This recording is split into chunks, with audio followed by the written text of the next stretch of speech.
Ladies and gentlemen, welcome to the Sideline Junkies Saturday Night Wrestlemaniacs on your TV. It is I, the big guy KG, sitting in with none other than the cigar aficionado, bourbon sipper, the Nubian Sumo. How you feeling tonight, brother? You forgot something. I'm sorry. Let me restart. I'm sitting in tonight with the cigar aficionado, bourbon sipper, and your current picks champion, the Nubian Sumo. Yeah, my advocate is on vacation, about to get on a boat tomorrow, so I couldn't do this properly. But ladies and gentlemen, after last week, I am still your Sideline Junkie Saturday Night WrestleManiacs premium live event pay-per-view picks champion. I can't hate. Damn, that tastes good. And I ain't talking about the cigar. I can't hate. I can't say anything bad. We normally number in 3. We are down one night. The People's Choice Don Rodriguez is a little under the weather, couldn't join us tonight. Isn't that convenient? So you just have us on a 2-man power trip tonight. And out of respect to KG, you know, everybody says I throw this in his face. So I'm just gonna place this over here so I can show some respect to my boy there. You know, since it's just the two of us. And we can go ahead on with the show. All right. Yeah, gotta get it right. Starting off on a somber note, we lost a WWE legend, WCW legend, and Psycho Sid Vicious, whatever you want to call him. But he was Sid. Spent time WWE, WCW, CWA, NWA, Southeastern Wrestling, USWA. I mean, the amount of accomplishments. The AWF Super Heavyweight Champion, CWA Heavyweight Champion, NWA Heavyweight Champion, USWA Texas Heavyweight Champion, USWA Unified World Champion 2 times over, WCW World Champion 2 times, WCW United States Champion, WWF Champion. Also won Comeback of the Year in 1996. If you remember that gruesome leg injury he suffered. Man, your thoughts, Nubian Sumo, on the great Sid Vicious? I remember the first time seeing Sid Vicious, not knowing who he was because he was under a mask as Lord Humongous in Memphis. Now, there were 2 Lord Humongouses that were going around at that time. One unmasked, which was Sid Vicious, and the other one didn't wear a mask, but you know they were both doing that Mad Max gimmick, you know, with Lord Humongous. But it was Sid's version that everybody was clamoring for. You know, the man was huge. You know, 6'9", 6'9", like 230, 235 or something like that. I mean, he was a big guy, you know, and he was unique in at that time as far as his physique was concerned, because you didn't really have too many guys that were that tall and that muscular. You know, you had the Andre the Giants, but they were, you know, a little more stout and a little more heavy. Or you had your Big John Studs, you know, who they were kind of stocky. You know, if they were big, they weren't that muscular. But Sid Vicious came out, and it was just a whole new thing. You know, he was different, and everybody was clamoring for him. So he was all over the place. And then he gets to the NWA, and he joins the Masters of the Powerbomb with Dan Spivey, and they go around doing their thing. Excuse me, I'm sorry. Masters of the Powerbomb was him and the Undertaker, him and Mark Callis. I'm sorry. And then Callis wound up leaving. He got fired, and they brought in Dan Spivey, and then they were the Skyscrapers, managed under Teddy Long. Who is it that Teddy Long ain't managed?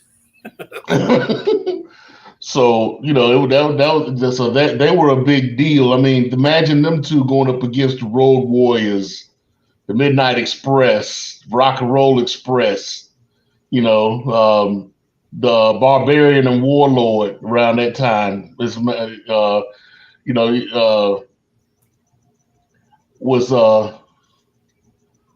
did they wrestle Rick Rude and Manny Fernandez? I'm trying to remember.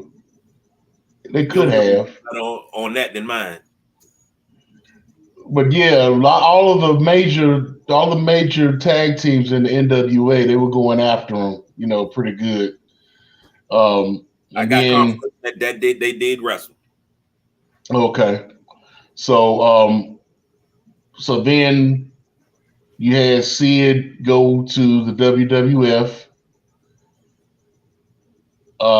He went out there and made an impression, but from what I gather, what I remember, you had Shawn Michaels in a situation with Vader that, you know, everybody knows how that turned out.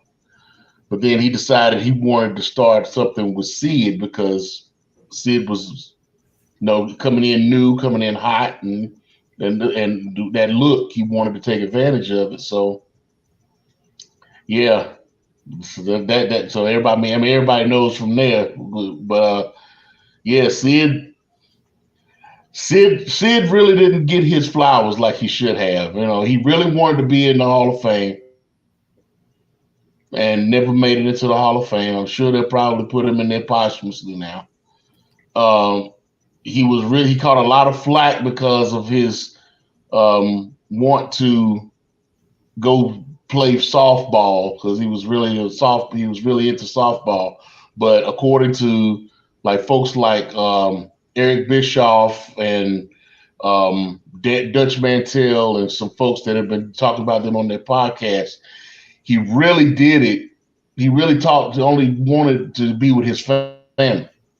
You know, he wanted to take time with his family and just used the softball excuse to get out of it. You know, kind of like when they made the comparison to when Dory Funk Jr. used to say that he wanted to take time off because his horse was sick. His horse wasn't sick. He just wanted to be with his family.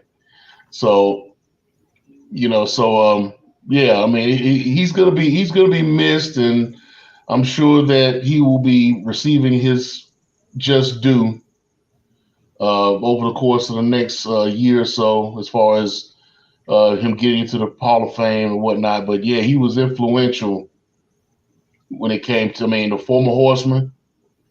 You know, so yeah, he will get his flowers at some point. Well, let's put a pin right there, take a break. When we come back, we'll continue this conversation. So don't go anywhere. Stay tuned.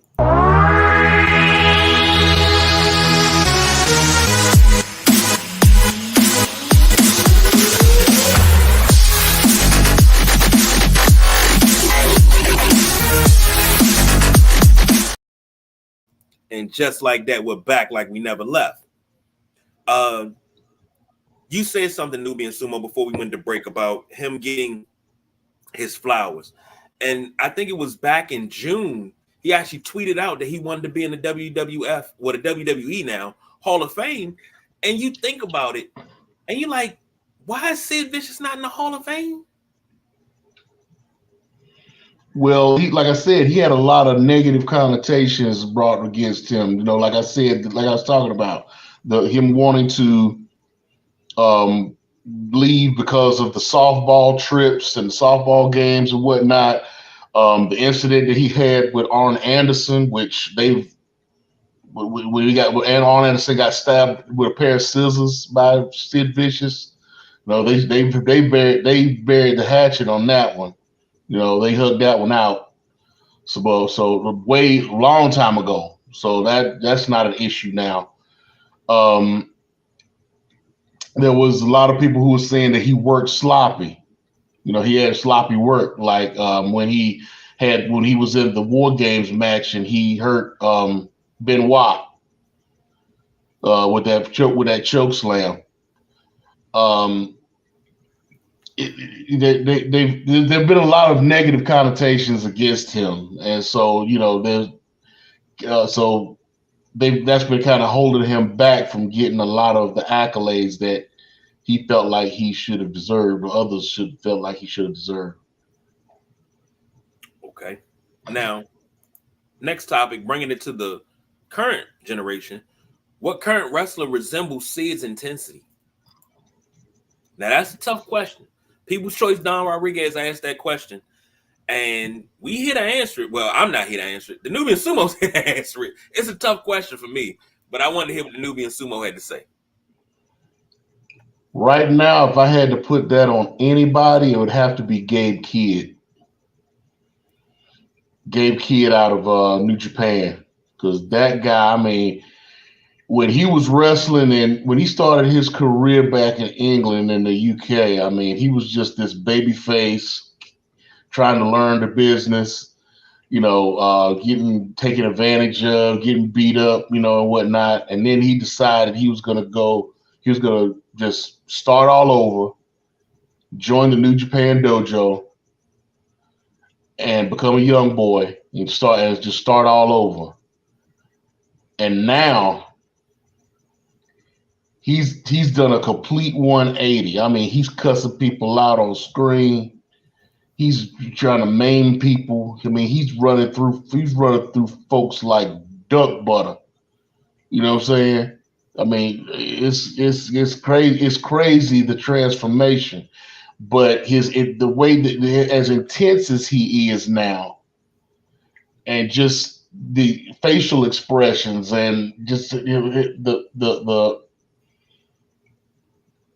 he reminds me a lot of Sid Vicious now from back then. He even in his promos, he comes off like Sid Vicious. The way Sid Vicious did, just the yelling and the anger in his promos. So I would have to, if I would give that to anybody right now, it would definitely be Gabe Kidd. Now I'm gonna have to go check him out because I'm not familiar with the gentleman. Well, yeah, he's currently the New Japan Strong Heavyweight Openweight Champion, and he's a member of Bullet Club. The Bullet Club War Dogs. Okay. So so he won't be hard to find. As a matter of fact, if you all want to know about his latest match, I will be talking about it on our Unhinged show here in a little bit. But he just did a show yesterday. He had his last match yesterday here in the DC area. So we will be talking about that here on the other show. But the guy, I mean, like I said, it's a full 180 as to the way he started out in Rev Pro and in What Culture and ICW and Progress and Defy. I mean, not Defy, but there's a company there's another English company that he was working with back in those days when he's first starting out. But complete 180. as to those days, as opposed to now. Okay. Ladies and gentlemen, we got to go pay some bills. So we're going to take this commercial break, come back with our last segment. Stay tuned. Don't go nowhere.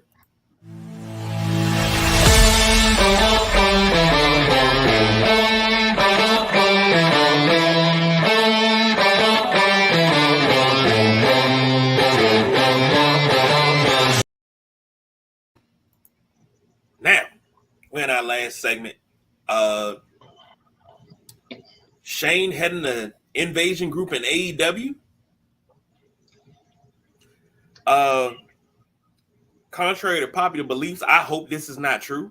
I'm not sure how you feel about it, Sumo, but this invasion angles never turn out the way that they should because they're always botched, i.e. the Alliance and the WWE invasion angle. What else? We've had several invasion angles over the years. The Nexus invading the Raw roster. I mean, geez. The only way an invasion angle could have worked the proper way was when DX was outside of WCW's venue trying to get them to open the door. That right there would have did record numbers and it would have been done right. Yeah, it would have. But Eric Bischoff didn't want to pull the trigger. He said he says it himself. He regrets not opening that door now. And I mean, because if it had been me and I'd known that, oh yeah, that door, I would have opened that door myself. And I'd have been right there standing in the middle of that door as it was opening and being like, yeah, come on. But to think that you had the Outsiders, aka NWO, on one side of the door, you had DX on the other side of the door, who were actually all a part of the clique. That would have been epic. I don't think it would have been like a knockdown, drag out fight or anything, but that would have been something great. That would have been great TV. It would at least been a worked shoot. Yes, because they work together. They know what they're capable of, and they know what they can do to each other. So they're all friends, and they worked together in the past. It would have worked out. I'm sure they could have worked it out on the fly, but it's always going to be a what if now. Cinematic masterpiece, chef's kiss. It would have been great. Anytime you can get WCW and WWF at the time in the same area, recording or not recording, but they were doing shows in the same area at the same time, and everybody was at the same gym meeting up, and they all worked out together, and then took that picture, that famous picture where I think it was Davey Boy Smith, Hogan, the Giant at the time, also known as Big Show, Savage, Austin. It was so many people from the current, the current rosters that were together in that picture. And it was no animosity. It was no problem. The things that could have been done. And especially when you get to the point where the McMahons buy WCW and you have WCW invade WWE,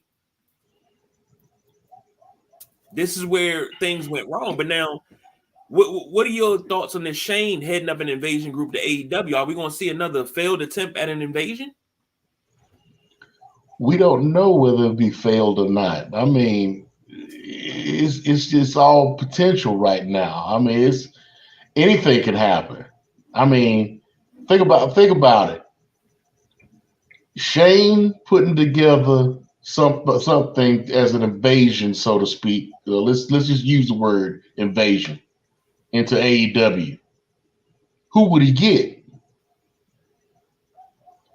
Is this Moxley situation the start of this invasion? I mean, I find it curious that Moxley is going into the ring on Wednesday night with Tony Schiavone talking about this isn't your company anymore. And then you turn around and he's in the backstage beating up people with Marina Shafir, who is also former WWE. Then you see him. Then and is JBL part of this? I mean, you got JBL making his rounds around the world. I mean, him and AAA with Nick Nemeth. He goes to the TNA Emergence show and ends up in the ring with Nick Nemeth at the end of the show. He goes to GCW, Game Changer Wrestling, and is in the ring knocking people around. I mean, is JBL part of that? Who knows?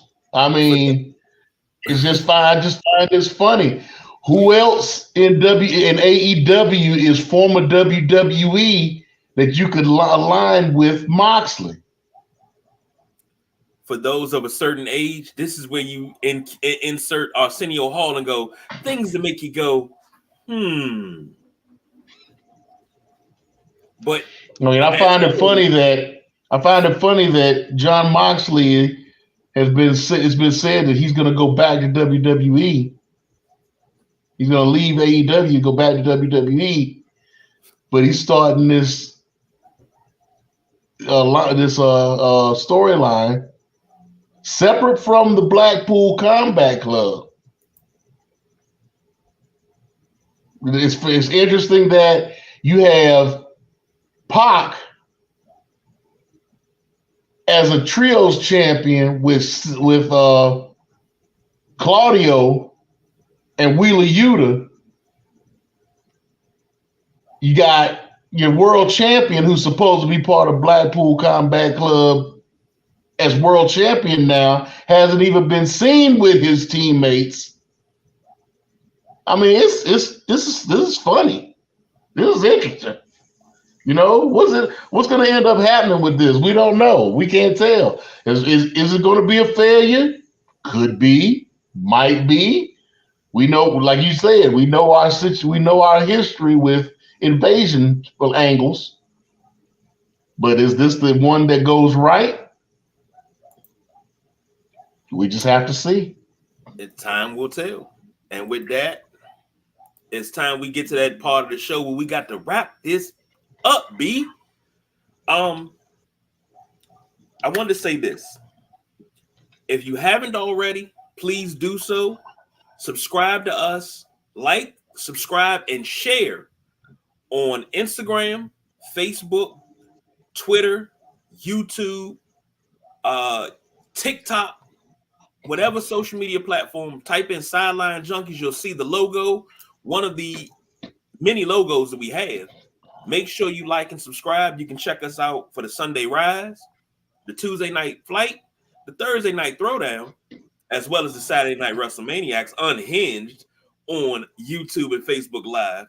And also one of our new segments, The Gridiron, which showcases a virtual league of College Football 25 done by the Sideline Junkies and our cohorts.